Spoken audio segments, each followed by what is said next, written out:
No, no, no, no, no.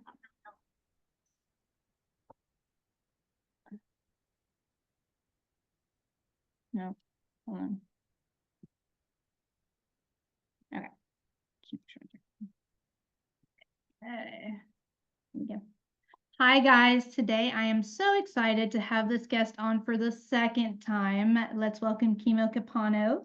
Kimo is a Hawaiian High Seer who has a unique ability to see energy in a way that I've rarely experienced. He's a multi-sensory healer, psychic medium. He's also worked with my daughter Sevyn a few times, and I have the utmost respect and admiration for the work that he does. So I'm very excited to have him on this time. So welcome again, Kimo. Mahalo. I really appreciate that. I feel like it's so funny. I feel like we have had many, many play dates. I didn't realize it's only our second one. Mhm. Well, the good Yes. news is that there's not a storm outside. Last time we met, the cosmos gave us a storm. We Uh-huh. kind of cut out a little bit, so we're just going to keep good energy moving forward so we don't get cut out at all. Speaking of energies, like I kind of, there's so much energy that comes through when I speak to you. It's so funny. It's like it's like the energies get very excited. So I just kind of want to take a moment to pay respects to our ancestors and those who have come before us, and just say thank you to all of the traditions out there and all of the amazing ancestors that have come before us, because I can really literally feel them with me right now. I And if you appreciate would, I would love if you would give like a blessing or something in your native language. I think that would be very beautiful. you, of course. When it comes to I'm just so grateful that you're creating space for that. When it comes to Aboriginal practices, as a little aside, for me as an Aboriginal practitioner, so many individuals will say, but why? But what's the point? Why should we have to pay attention to that? When we take a look at the way that our DNA moves, even morphogenetically, we can trace that DNA moves in connective points. And when we're taking a look at that, though something may not be paramount and pressing to someone who doesn't understand the culture, that doesn't mean that it is not paramount and pressing to someone else's DNA. So to take the time to bear respect is a very, very reverent thing that you're doing, and I greatly appreciate that.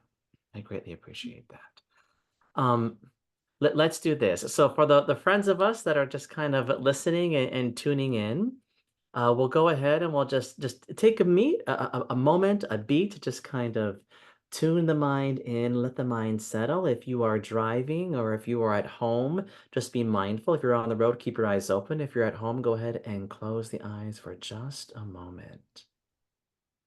Good. Settle into your breath. In this moment, we are choosing to breathe the same air. We are choosing to inhale on the same frequency and to exhale in the same frequency. We'll do a really easy pule kako, which is a constant, continuous prayer for all of us. And we'll just do a simple breathing technique. We'll breathe in for 4 counts and we'll exhale for 4 counts. I'll count us all in. Hanu, breathe in, e kahi, e lua, e kolu, e ha. Release, e lima, e ono, e hiku, ne balu. Let it go. Let it go, let it go. Good. More resonant now. We're all going to shake it Yeah. off. We're Mhm. all going to shake it off. Thank you for that moment. I appreciate that. Let's Yeah, dive in. absolutely. Let's get into it. Okay. So, gosh, I have so many questions to ask you. How do you think we got here? Humans. Like, I'm just You went gonna right. go for the jugular. You How went do right for it. you? Well, for me, for those of you who are just kind of tuning in and maybe haven't heard me speak before, I do want to say that for me, all of my information that I bring in and the way that I work with scientists and the way that I work with doctors and the way that I work quantifiably as a healer is simply just based on the way that frequency appears. And for me, frequency is a very visual spectrum. And as a small child, I just learned how to cross-reference what I could see, ask questions, find out that it was true, finding out information that I never knew before. Meaning that when you take a look at just mediumship, for example, spirit Mhm. energy, finding evidential information that you can bring in, but the same is true when it comes to healing. Being able to tune into the body and find frequency shifts in the body that only that person knows about, or only their doctor knows about. When it comes to the explanation of how we got here, what I do is I take an academic approach to what it visually looks like. Love So that. that's my explanation of everything. It's just the visualizations. Mhm. When I take a look at that, it's really fascinating because even though I am completely aware that I'm looking at human human form, if you go into the DNA level, you can actually go so far. And I actually am curious to see if Sevyn does this, but you can go so far into the frequency of the DNA that you can connect to their telomeres, which are the little shoestrings that are holding the Uh-huh. DNA strands together. And you can trace and map where the telomeres are breaking down. But what the fascinating thing is that if you go down to the telomere level, you can start to see all these like blips of coding that starts to come up. And in those blips of coding, you start to see multiple layers that go back and back and back and back and back, all the way down to source energy. And this is where it gets confusing because when you take a look at source energy, there's no such thing as one. Our brains think of, your body as a one, my body as a one. Mhm. But when you go back into the source level, way through the telomere, there's no such thing. It is nebula consciousness. It is amorphous. It is shapeless. And when you get down to Mhm. that, then my interpretation of what I believe that I'm seeing is simply just consciousness contracts. And when you Just look, one conglomeration of an energy that isn't like it? just kind of fractaled off to itself? Yeah, and it's so interesting because even the idea of that gets confusing for us, even for Totally. me. Because then you say, well, then what am I looking at? Am I looking at spirit? And then I would say, no, we're not actually looking at spirit Mhm. because spirit is a fractionated version of soul. Am I Mhm. looking at soul? Well, soul is a fractionated version of source. So Mhm. it gets very convoluted and confusing. So I do have to use an educated hypothesis of what I believe that I can see. But how do I quantify that? When I take a look all the way down to the telomeres, I've been able to say, well, here's what's breaking down for that system. And a doctor will say, that is very real. How did you see that? Well, because we go into the telomere. But when you go past the telomere into source energy, and you find out information that that person, your sitter, can only perceive when they're going into some kind of hypnotic place of, wow, but I had a dream about that when I was 3 years old. How did you know that? Well, because now you're in connection to their source. So it gets harder to find quantifiable things to pull in once you get to that place, but you can still find them. You can still find them. So, question then, when you're tuning into spirit energy, how does a person know actually if they're tuning into spirit energy or the conscious collective memory of that person's energy? That's a Does that great make sense? question. Yeah, it's a great question. And it gets very, very nuanced. Because I believe that our goal in communication with spirit energy is to get an idea of what was some of the lessons that they had here, a connection to me, my mother, my grandmother, what were some of her lessons? Do I perceive some of those lessons in my life experience? Can I learn from her previous lessons? Her lessons then connect to her contract. So that's how we can perceive spirit of assistance, the person who's expediting the lesson.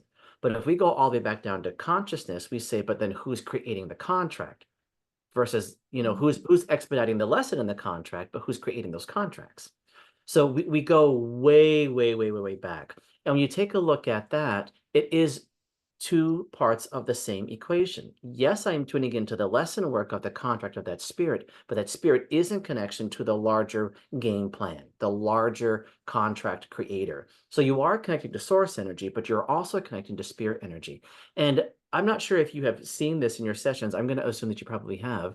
Right, Yeah. people have convoluted soul and spirit to be synonymous, Yes.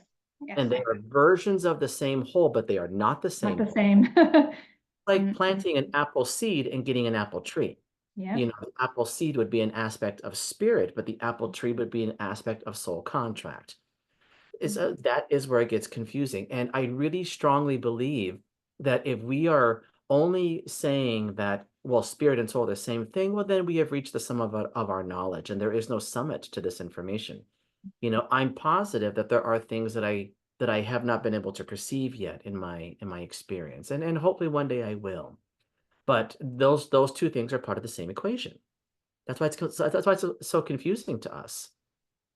Yeah, it's never-ending learning experience, right? That's what's so beautiful about it. It's like this is a school where we're constantly learning. We get to learn these things, and we get to grow, and we get to have these Absolutely. experiences. Well, and I love that you call it school. So just to utilize that analogy, we have our first grade all the way through our 12th grade, and then we go into our pre-collegiate, or then we go into college, then we go into our bachelor's or master's or PhD and more, which means that it is a growth process. You take the receptacle of information that you have, you twist it around, you turn it about, you go from theory to practical use, and you do it over and over and over and over again. And school is the perfect analogy, because I would not want any of us to repeat the 6th grade, which many practitioners are doing. Many practitioners are regurgitating, meaning that the wonderful thing about you being a practitioner and raising Sevyn is that you're always learning. Versus when we get to those places where we have those practitioners who are regurgitating information that they learned in a book, and that person who wrote the book learned it from their practitioner learned it from another practitioner. We're regurgitating information that is not being able to fertilize. But Authentic, yeah. exactly, who are you now, though? Mhm. Because a copy of a copy of a copy is just that. It's not intuition, it's just a copy of a copy. And I question everything. I we question want to everything, question and I everything. question everything over and over and over and over and over again to make sure it's, Absolutely. yeah. And I tell everyone, you should question me. I am not the Absolutely. I say barometer. the same thing. Mhm. Everything should be questioned. And I think that the thing that makes it challenging for people that we are in service to is that they struggle to understand the differences between information and emotion, because information and emotion can feel like the same thing. Well, I feel very strongly about that. Okay, but that doesn't mean that it's real. But I had a really bad feeling in this house, but that doesn't mean that what you perceived was real. We want quantifiable information in order to Evident. exactly to substantiate what you're able to see. And that's where it actually gets exciting for us. Because if you're tuning into something and you know that you perceive it, and you're struggling to figure out, well, how can I give them the evidence of this? What does it make us do as practitioners? We got to work our butts off. In order to find a way to communicate to them, we've got to go around the information, and we can do it. It'll take time and effort for us, but we can, because we want the client to succeed in Yeah. their awareness of how to And make to some. not need us. And Exactly. yes. Yeah. Oh my gosh, What you is and I. so unique about you is that you have the ability to see the things I can only see when I use my medicine, when I work with DMT. Mm, I can see almost exactly like the same way that you see soul, soul layers and stuff. I can see those things with the medicine, but not without. So I'm trying to work on that practice to just, get it, I guess, get it solidified. So I think it's so interesting that you just have this natural ability to see that. But it's evidential for me because I can take this, I can replicate it. I can say, serve somebody this medicine and say, what do you see, without me even asking them anything? And they'll say, describe exactly what I'm seeing. And I can do it over and over and over again.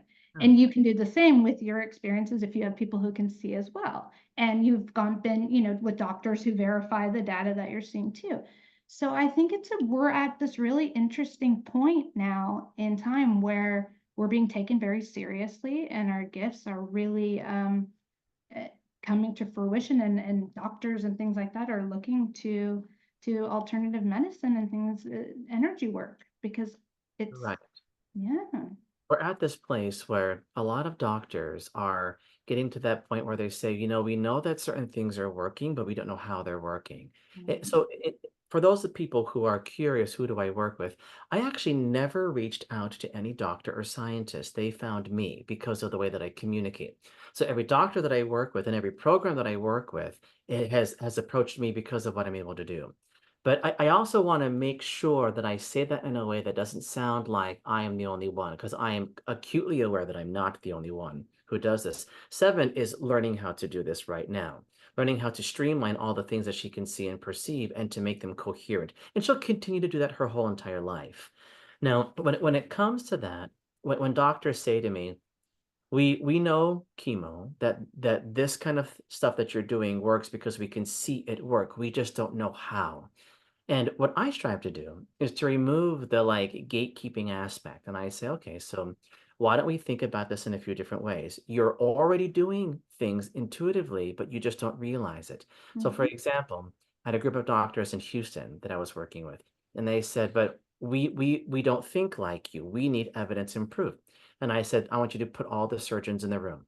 So they separated everybody. They gave me all the surgeons. And when I looked down the row of surgeons, I explained a few things to them.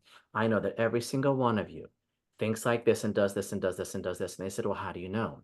Well, when you look at surgeons, they all have one major intuition in common. All of them do. And it's the ability to intuit information with their Boom. Mm-hmm. right. So why does that make sense for them as surgeons? Their hands guide them. Their hands are steady. They have a steady, calm way to kind of move and get to the information. But because their hands are in motion, their mind goes into motion. They receive a lot of insight from their mind because they're in motion. But they all have the same thing in common, which is why they were able. So that's for me was how I was able to kind of like shake it up for them. And they were like, "Oh, well, then what else?" And then you can teach Mm-hmm. them how to say, "Well, now let's like put the scalpel down and you can do energy medicine. You can do energy autopsies, which means this is the Wow. exciting part. This is Yes. the way that I think about an energy autopsy. If I'm looking at someone who's Mhm. struggling with something, you would think, well, you'd have to go in surgically to remove something. I have found if you can pinpoint with accuracy the emotion or the problem in the body, if you just shift things around internally, you don't have to go in with a scalpel. Meaning, and I'll just use an example today. Out of my I take 5 clients a day. And out of today, 2 of them had major inflammation where you think you've got to get on this regimen, you've got to take this kind of antibody, got to do all these things. Well, inflammation is actually one of the fastest things to move. You just have to learn how to diffuse the information of whatever caused it. And when the body perceives you deflaming it, it does it instantly. Where all of a sudden now the body becomes agile again. And like you touch the body, oh my gosh, that inflammation has gone down. And it happens instantly. Meaning that if we can learn how to just say, but what is the trigger? How do we release the trigger? You don't ever have to go in with any kind of drug, with any kind of scalpel. Now, certain things are harder to move inside of the body that might take longer than a few minutes. It might take multiple sessions to do that, but it is not impossible. So that's where doctors have become very curious about energy medicine. I love that. Do you find that the reason why it takes several times sometimes is because the mind hasn't quite bought into the process of, oh, I'm healing myself yet? The mind, yeah, 100%. okay. So we have to remember that there is equilibrium in the body, Mhm. meaning that all of our maladies have an emotional equilibrium, which means an emotional imbalance. From the common cold to COVID to cancers to tumors, the only things that I have found are non-envir sorry, are that are non emotional are environmental problems.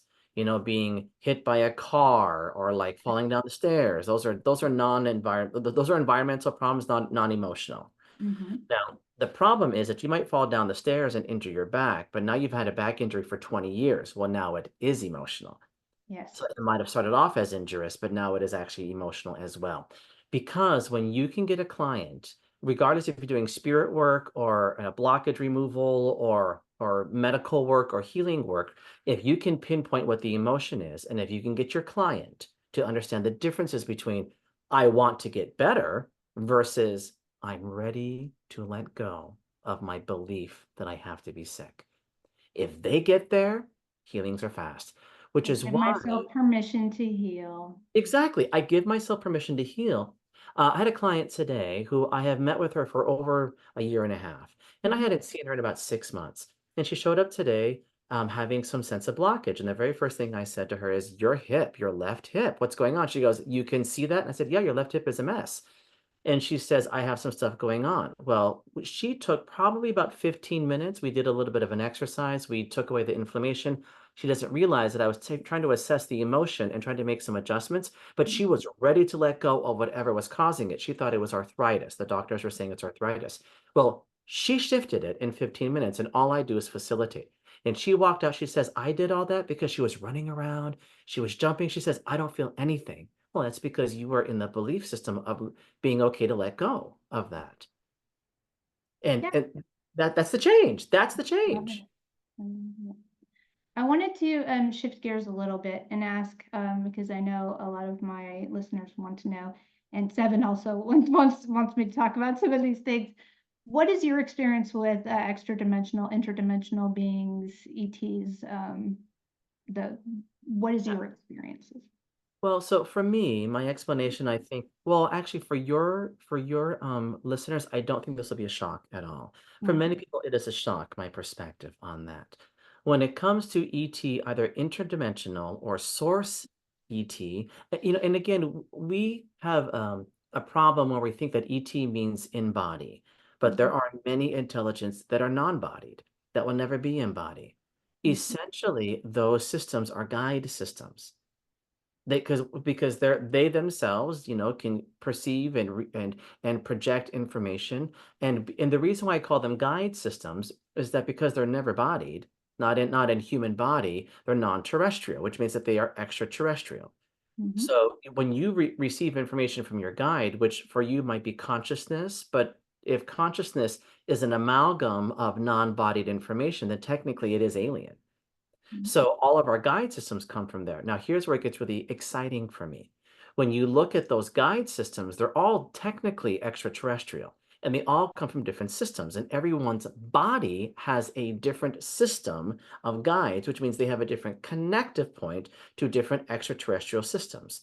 And for me, when I take a look at that, it looks like it is always prevalent, like a great big circle moving around you at all time. And certain individuals will get so tuned in that they will perceive that information. They may not perceive it as circular, but they'll perceive it as divine insight, source information, guide information, and it's moving all the time around them. So my connection to alien intelligences or interdimensional intelligences is simply just removing all your filters, every single one of them. And when you remove all your filters, then all you perceive is frequency. The whole entire universe is nothing but frequency. What do you think about, there's so much fear or propaganda going around about, oh, they're demons and this, that, and the other. And I know you and I agree on this, but what's your advice to people who have these fears? So first of all, I don't ever blame the person. I don't ever Mhm, blame the person. What I do blame is if you are propagating that fear by some sense of dogma that is supposed to be fear-based. But usually you have learned that from someone else, and they've learned it from someone else, and they've learned it from someone else. And our brains are wired to do that. Our brains do that on purpose because our brains want to keep our bodies safe. So when you can understand that they're doing that as a natural human reaction, I don't get so offended or angry. But what does upset me is when it is propagated to be hurtful to other individuals. Demons are real. They can hurt you and they can scratch you. They can do all these things. And well, that's where it gets tricky and challenging because we can actually take a look at what we perceive as some kind of, I don't know, demonic possession. When you take a look at the brain chemistry through schizophrenia, bipolarity 1 and 2, personality disorders, and then through the content of how we create some kind of nocebo, which is negative SIBO. When you go into a nocebo, I perceive negativity, therefore negativity hurts me. Therefore negativity scratches me. Negativity can put their hands. Self-perpetuating or creating the reality. Exactly, Mhm. exactly. And when that happens, people have no idea the power of the mind. I hear all the time from individuals, well, then explain why their body did that. Why their body did what? Why their body got scratched? Okay, well then before we do that, you explain to me the power of the placebo. Two people walk into a room, both have cancer. We give them both a pill to fix their malady. One person gets a sugar pill, the other person gets something else to be of assistance, and they both receive a change in the body. Well, what happened? Well, the person who got the sugar pill, who all of a sudden became cured, their body created the exact pharmaceutical makeup of what was needed. We actually know that this happens. This isn't even metaphysical. That's quantifiable through science. The same rules apply for nocebos. For a negative self trajectory, the body can do phenomenal things in a negative perspective if you believe it to be true. That's so powerful. I mean, if you think about, we turn literal bread into energy. Like we can Hey, turn, hello. this is the most intelligent organism ever. I mean, why couldn't we do these things? Hmm? And we limited ourselves by thinking, oh, this is demonic or this is going to control me. Then that's giving the power away to something else. And then because people always tell me, well, I've had these experiences. How do you explain the experience I have? It was so real. I'm like, yeah, yes, it's real for you until it isn't. Until you believe, you're perpetuating it. When you believe, when you stop believing that that's real, it'll go away. Confront those things. They go poof. Well, and You I know? don't want anyone to believe that I don't understand what I'm talking about, meaning that for me, at such a young age, because I was such a young child seer, I absolutely perceived things that I believed were Same. demonic. I Same. absolutely perceived things that I thought were harmful and hurtful. But I was also, I mean, at a very young age, I was very inquisitive, and I was able to find by the time I was 4 years old, all of the things that I formerly believed as nefarious, being able to learn how to transmute. And I started to do that as a kid. That doesn't mean that I was successful as a kid. There was lots of, of summits of my own knowledge. All the way through high school, I was still having a lot of those scary experiences. But as you become more and more skilled, but it is a desire to be skilled, desire to be changed, as you transmute and transmute and transmute, now the ideal of nefarity or even anything luciferic is not a part of my paradigm. Yeah. Which is why I always equate this to the beginning of a really bad joke. Two paranormal investigators walk into a bar. One of them sees demon, one of them sees your grandmother. Who's correct? They both are. Right? It depends on perspective. Love it. You know what's so funny too is like Sevyn recently has started being scared and she never used, she was like fearless. And I was like, oh, it's school. It's school. And it's like the friends doing the, oh, I'm frightened of these things. And so I'm trying to just, it's okay. There's nothing to be afraid of. Remember who you are and remember you are more than this physical body, Well, you and know? you and I have Mhm. talked about this. Children up until around the age of 7.5 going into 8, they're at the age of everything being completely synesthetic. When they grow up and now they're going into age 8 and more, the frontal lobe is changing, so they go into the age of forgetting where it's very easy for them. Most children will do it. Even for me, my age of forgetting went into fear, right? But luckily, I was able to bring it back online very, very quickly. So it would not be unusual. And a part of that is her level of empathy, because empathy does have a leveled system. Not Mhm. everyone is empathic. And if she's feeding and feeling all the vibrations of her friends around her that are experiencing group resonance fear, then it is going to slightly convolute her perspective as well, That's which a is great point. Thank you. Hmm. and it's a part of it, to be honest. I would want her to not do that, but it's also a part of her lesson. You're right. Part of her Yeah, lesson. as it was mine. Exactly, exactly. But the great thing about your daughter is that she has an exorbitant amount of verifiable proof that she can look back on for all the videos that she has done Yeah. to say, I know what I was able to do. I can see that I was able to do that.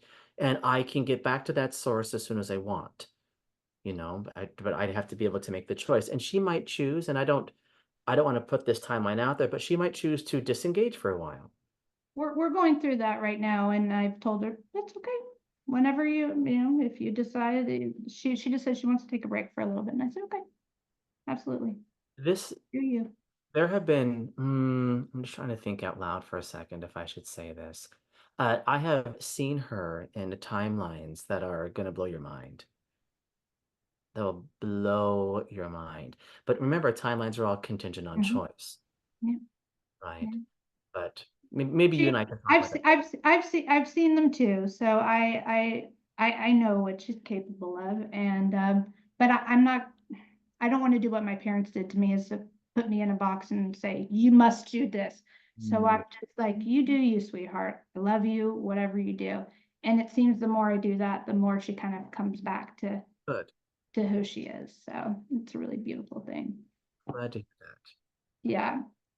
What do you think about the non-human intelligences working through certain people right now on Earth to help us grow? Well, you can find evidence of that everywhere, and Sevyn is one of them. Mhm. Right? And so that happens. What's interesting is we see evidence of that because of social media. There are thousands of children who are doing that are not on social media. Probably millions, but really only like showing the aptitude to do that, but then it might get pushed out of the system because of dogma or because of culture. Culture can do that sometimes as well. So Mhm. they're everywhere. It literally is a seeding. And I'll give the example. I just bought all this acreage, right? And I have all these trees that were planted about 16 years ago, and they planted them at the same time, and they plant a whole bunch of trees expecting that 50% of them will die because then they want to see which ones grow. Well, it just so happened that this property that I bought, none of the trees died. So they're tight with each other. But my point is, when it comes to seeding, really it's about which children are going to persevere, which ones are going to continue to push back with the expectation that about 50% of them are not going to lean fully into their abilities because of the age of forgetting. Yeah. Yeah, that's why it's important to reinforce. This is why I really want to send this message out to parents is like support your children when they're going through this so they don't feel lost and alone. Because when they have other kids surrounding them that have these gifts, like when Sevyn and Bray talk on the phone, they're like, oh my gosh, they go crazy. They have a Those two kids, I would love to be a fly on the wall when Mhm, those two kids hang out together because what's really interesting is that when it comes to seership, which is different than psychic abilities, let's just quickly identify that. Mediumship, you being the facilitator between the living and the dead. Psychic abilities, utilizing your psionic senses to be able to intuit information through energy work. Intuition, similar to that. Seership is different as well. Seership is the perception that you can visualize and see both not only through the mind's eye, but through cognition, all of those different things in form. And because Sevyn and Bray are both seers, but they're different forms of seers. mhm, But they're different forms. And I haven't worked with Bray, so it would not be ethical for me to tune into him. But just from a visual perspective, looking at the two of them, Sevyn goes into healer seership. And mhm, Bray, probably, I mean, he probably could. That kid is amazing. But mhm, Bray goes into cognitive seership, is what it mhm, looks like. And that's a mhm. different kind of seer, but they're both seers. Yeah, but and these new kids coming in now are just even more and more just blowing me away. Like my friends have a child who's already having visions and she's calling me like, "Oh my gosh, what do I do?" I'm like, "Okay, calm down." Like just remember they feel your energy. If you Yep. get scared, they're gonna get scared. So that kind of stuff. So it's really beautiful because it really feels like it's happening everywhere. And speaking about that, what do you think? Sevyn keeps talking about this major event that she feels is going to happen in the next couple of years. What do you think about that? Well, when it comes to major events, for me, I'd have to quiet my mind to see if I could tune into the experience that she is meaning because there's always major events. She's Oh, talking about like a great shift of consciousness where things will be a lot better, as she says. She's also said that open contact pretty much is going to happen. There's going to be some form of communication that will be it won't be questionable anymore. right. Well, and that so that age has actually already started to happen. But in terms of how transparent it is, that transparency isn't going to happen for a few more years, but it has already started to happen. Meaning that because we're so slow and Neanderthal as a human race, because we are so dense, because we're so slow, we already know that contact has been happening for many, many decades, Mhm. by individuals and presidents who have slowly alluded to, I have been in contact with this, but we have to kind of sweep it under the rug because of what? Fear. Now, Mhm. that the more we put that onto platforms through social media of being non-fear based, the easier it becomes. The problem is you have the fear-based conspiracy theorists who do alien work. And that's the part that leads the narrative. My issue Reptilians are bad and they're gonna come to drives me here. crazy. And you and I both know that you will have people who will fight us tooth and nail Mhm, to mhm. say no, that this is what it is. But my problem with that is any of that information of assistance to you? Well, yes, because that way we'd learn how to not be, so submissive, no one's going to control us. But who said they're coming to control you? Technically, that's a very humanistic perspective Mhm. because we're all about control. When was it? It was not, I think maybe it was last summer. Was it last summer where they had a great big summit where they're talking about alien connections Yes. in our Mhm. US? My Yep. problem with that summit that was happening Mm. is you look at the American perspective. When the Americans spoke, what did Fear. they say? Is Fear. all fear.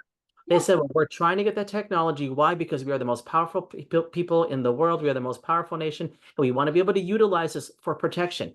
The entire summit was based on we need the intelligence so we can do what? Protect We ourselves can from what? defend ourselves from Exactly. From what? what? From another country? They're So then so intelligent that they're so intelligent they could have wiped. I mean, if that's what they're gonna do, it's like forget about it. And blows yet your another mind. country, it makes no sense. Unity is the But only way. again, it's like we have to strengthen our border so that way we can utilize this kind of alien technology to strengthen our. It's like this is so ridiculous to me. Your whole entire goal to communicate to alien intelligence is for war, Hmm. which is And they again, wonder why they don't communicate with them anymore. Like, hello. why aren't we having contact with them anymore? And they have to go to people like the Bledsoe family and then, to study them because they can't have experiences anymore. You know what I would love for this is a total aside. Mhm, If you speak to Aboriginal practitioners who have mhm, already been in contact, if you can follow the generational lines, they may speak about it differently by, the individuals who come to offer them information about healing. If you have a summit with the Aboriginal practitioners, it's a completely different ball game. mhm. Wow.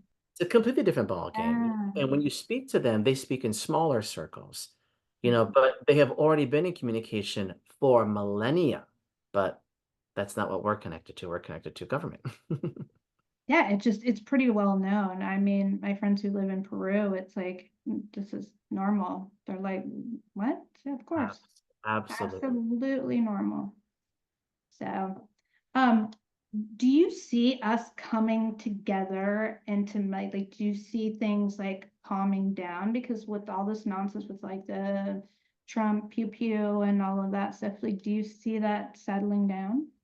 Well, I will say this, and again, everything that I see that has come true is based on the large contingency of the choices now. Yeah. I want to say something. I need to be very, very mindful because I don't want to push any paradigms, Mhm. meaning that I don't want to push this thing that I can see coming true. But currently, the way that you can take a look at politics, things are leaning more right.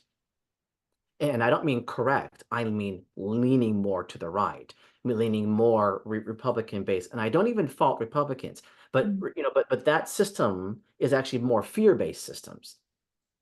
So my problem right now is that currently in this moment, in today's climate, which can change tomorrow, but today's climate is we're leaning more right in terms of where we're going to be going next, which is all about protections and fears and all those kinds of different things. And me personally, as Kimo, as a non-political person, I don't want that to be my reality. So then I don't speak about it too much because we have what's called group resonance, Yep. which is the more individuals put weight into it, the more the manifestation occurs. When I asked Sevyn who's going to be president, she said us. And I was like, what? Because I kept getting nobody when I was tuning in. I kept getting Well, nobody. And definitely. she said us. And I was like, oh, that's interesting.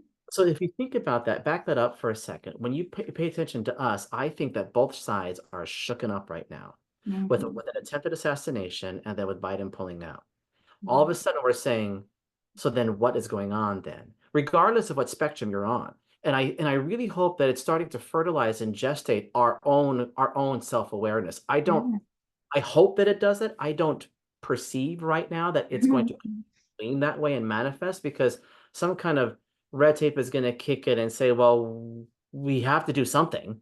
So currently it leans a little bit more right. I don't want that to happen personally, but I think it's leaning more that way now. I mean, it's kind of funny. If this was a business chemo, they would have like filed chapter 11 already. Like it would have been sinking ship, like we're done, but it's like, let's revive this whole thing. Like, okay. I kind of think we should scrap it, start over, but Right. Well, and again, I think that the part that people don't realize is that whoever is leading our country is just a talking head. Mhm. There's so much more behind the gilded curtain, Yeah. Wizard of Oz, that we just simply are not paying attention to. Wow, that's a good turn. How did we get down that path? We get The down Wizard of Oz. there. Speaking of the person behind the curtain, I wanted to ask you because this is a personal thing that I've always wanted to know, and I know people have asked you, what was your experience with Mother Ayahuasca? So it was really fascinating. I Mm, love Mother Aya. I love this. This is, and if people are listening and they are unfamiliar, we're talking about the ancient medicines that is over mm, 7,000 years old, right? Over 7,000 years old. We know that we can quantify that Mother Aya can actually change your brain frequency. to bring, contingent on how you utilize it, to actually change the synaptic response, to perceive the world slightly differently. And the whole entire point of it is to open the mind, to face your inner shadow, so that way you can create some sense of change. For me, Sometimes gently, sometimes not so oh my gently. gosh, right? On all the above. To try to summarize it without going into a deep, deep story, I wish if I could go back and say on my very first time in Mother Aya, I would have done it differently. Mhm. Because I went in with an intention and I dieted before we went in. I went with a very, very clear intention. But I didn't think to cognitively work with my abilities to turn them down. So what ended up happening, me on Mother Aya, I lost complete control, which is the point, right? But I Mhm. couldn't control my sight. And Mhm. because I couldn't control my sight, the shaman could not get me out of the experience. So Oh, I'm okay. there with the group, and our experience was supposed to last anywhere between 8 to 10 hours. We're in hour 12, and they can't get me out of it. And I'm aware that I can't get out of it. It's kind of like if you're You could thinking hear about them, but you could hear them talking to you I and was you I was couldn't. I was coherent, Mhm. but what happened was I couldn't stop seeing all the things that I could see, but it was like a collapsing timeline on top of each other at all times, which means that as I was looking at everyone, I was seeing birth, death, birth, death, birth, death, birth, death, all everything. And I couldn't, because Wow. normally as chemo, I control my abilities, You can but slow I it down. lost all control. So by hour 12, they had to completely change the whole entire ceremony to get me out of the experience. And it was an aggressive experience to get me out of it. And I Wow. was working really hard internally to come out of it because I was getting further and further and further down the rabbit hole. And that's actually something that I talk about even when I'm not on Mother Aya, meaning Mhm. that I have to be mindful because once I start going down into what I can see, I can't stop. And I have to pull in the reins because I will go and go and go and go and go and go.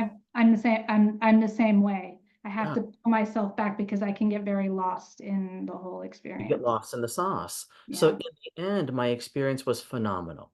I learned a lot more about energy work simply by just being present and observing that. If I could go back and do it again as a seer, I would totally do it again, but I would do it differently, Yeah. more Yeah. control. Yeah, I was just wondering because I saw one of your videos about it and you said they had to like parachute in to like they had to use all of their methods to get you out. I was like, oh my goodness. I wonder. So have you worked with the medicine again I since or haven't worked with it again. I would love to work with it again, and I want to pick your brain a little bit. You said something that I would love to just offer you a little bit of a change for you. absolutely. Because I know that you can see what I see, and you said, but I need Mother Aya. You don't need anything. I, you True. know, and I Mhm. wonder if there's a code switch of language that we can utilize for you just to kind of help you out more. So, for example, you already have evidence that you can see. Mhm. Focus on that. I know that I can see frequency. I have experimented with Mother Aya, but I know that I can see. And let that be the first dominant thing that you understand. So that way we remove all the blockages. They start to So dissipate it's and just a recoding situation. absolutely, really. Wow. Because for you, may I Mhm. offer you a little tidbit? Of course, absolutely, yes. For someone like you will get high on Mother Aya without using Aya by being in certain circumstances That's outside, true. around certain kinds of herbs, certain Mm. smells actually can take you back to those places because again, when you are under Mother Aya, the whole point is to see and perceive the grid. There's a very specific grid that you can tune into if you go really deep into the medicine, right? And for me, as soon as I took it, I remember I drank at 9 o'clock, and by 9:41, I was already inside of a grid. And I was drawing the grid and everything. And when I came out of the whole entire experience, everyone around me was like, "You drew the grid." And I was like, "Well, didn't you guys?" They're like, "No, you only do grid work if you're like deep, deep, deep." But it came so fast. But really, it's just grid work. And Yeah. when you look at grid work now, after from that moment forward, seeing grid work is so easy for you now, meaning that you can see where the grids intersect and you could go, Yep. deeper, deeper down Yeah. down the Yeah. rabbit hole. But you can do that now. You can do that now by smelling certain kinds of herbs. You could do that now by drinking different kinds of teas if you wanted to. You have to go into the cellular network of your environment and you can induce it. Even in a small little way, you can induce it. You can do that today if you wanted to. Wow, you're right. I have noticed that I can totally bring back the feeling and I can totally bring it on. It's like sometimes certain things trigger it, or I can, if I really focus, I can bring it on too. It's really fascinating.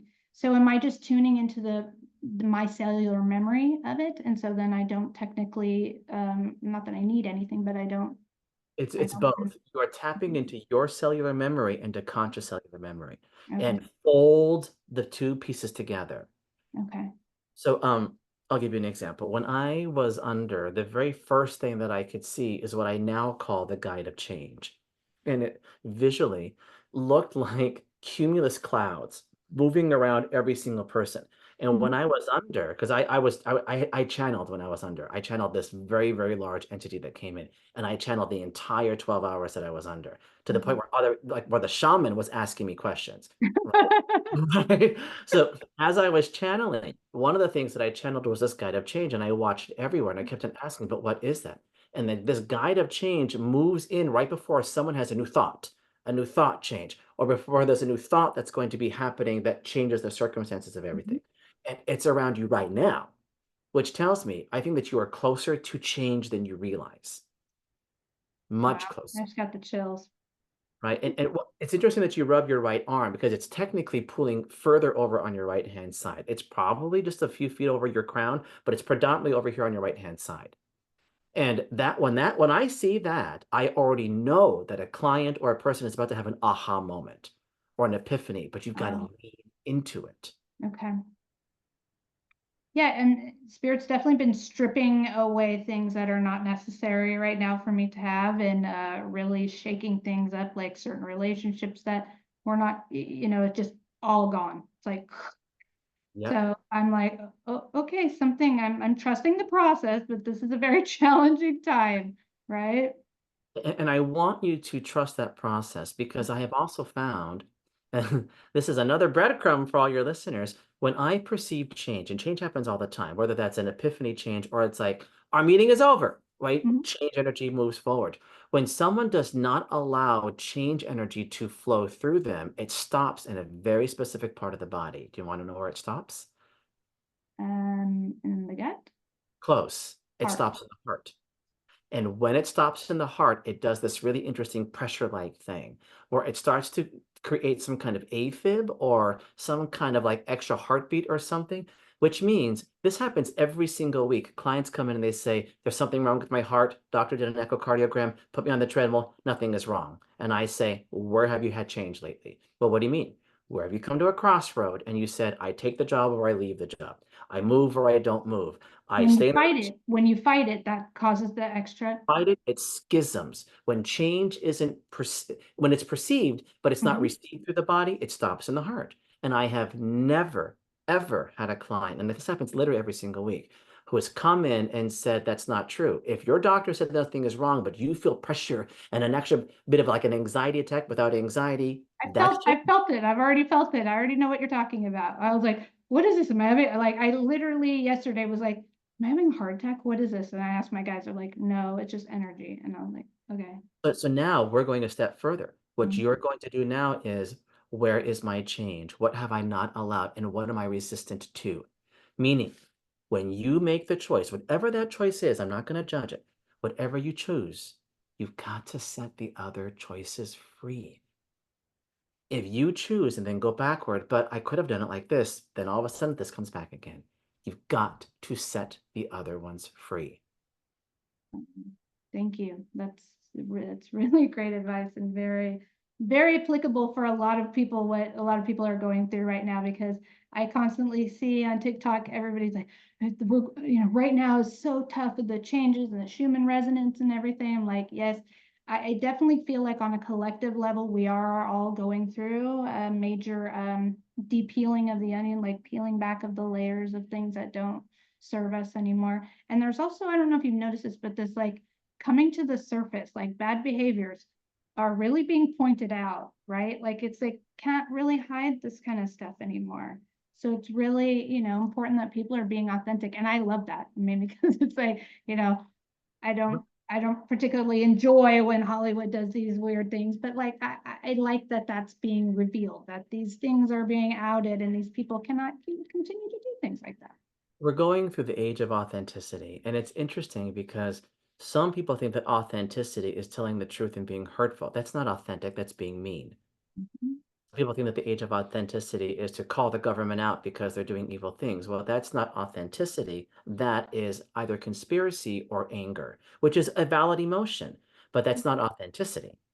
Authenticity is seemingly neutral, but it's just being the truest version of your understanding. And it gets hard. To be authentic is very, very hard, which is why people don't do it. No, I always say like really the only way for us to move forward is to just kind of wipe the slate clean and say, okay, we get that you've done these bad things. Let's just start over and start fresh and kind of move forward. And people get so mad at me. They're like, no, they have to pay for this. And I'm like, who are you to judge? It's all Mhm, lesson. What if mhm. they learn their lesson now and they move forward and become an amazing human being because somebody gave them the chance to do that, because somebody didn't judge them? You know, Yep, so that's how I see it, because it's what my guides have taken me through and shown me is that honestly, amnesty is like we get to have grace for ourselves and for other people. absolutely. I completely agree. Where can people get a hold of you?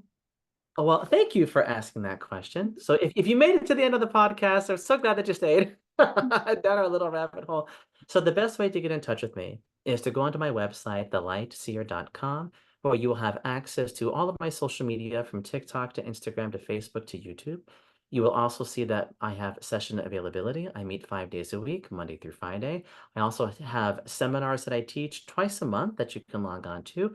I also have a trimester modular course that I release 3 times a year, and I've got a few different modules that I have. I have one that you can do 3 times a year. We have a new healing module that's coming up next year. So there's many, many ways, many ways to see me on many, many different platforms. And I cannot say enough. Sevyn has worked with you 2 or 3 times, and it just phenomenal. Like the way that, especially like if you're a mother and you have a child who is gifted or in this department at all, I cannot recommend, definitely send them to Kimo, because Sevyn loves him. She calls him Uncle Kimo. She absolutely I'm her adores, uncle.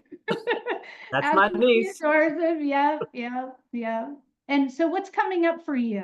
What do we get to look forward to see Kimo doing? Well, a few things I don't want to jinx, but we do have new healing modules that are coming out, and I really try to make all of my modules easy for a muggle to understand, for a non-witchy person to understand, so that way we Mhm. understand that everyone has access. So in our module that we have released about intuition, I teach people 12 different ways to be intuitive. In our new healing module that comes out next year, I teach you 12 different ways to self-heal. New things that are coming up, we are in the very beginning phases, knock on wood, of getting my information on a platform. Gaia and I are working together to get a new show out on Gaia, but that'll take us some time. Wow. Oh my gosh, congratulations. I love that for in, you. in That's the beginning fabulous. phases of it. I will help manifest this for you, because I Yes, please. definitely, yes, that gets to happen. That definitely gets to happen. I I hope love you manifest it because I'm putting you on it. that. You're so sweet. Oh, I love it. I love it. Yes, I would love to see more of the Chemo on Gaia TV. Oh, good, good, Absolutely. good, That would good. be fabulous. So yes, we're all manifesting that happening for you. Well, thank you so much again for coming on. Again, it's always a pleasure having you. I'm sure we'll have a third and a fourth and a fifth, because I mean, there's so many questions I have that we couldn't even scratch the surface in today, but we'll get to all of them. Thank you. Mahalo nui for having me here. Thank you so much.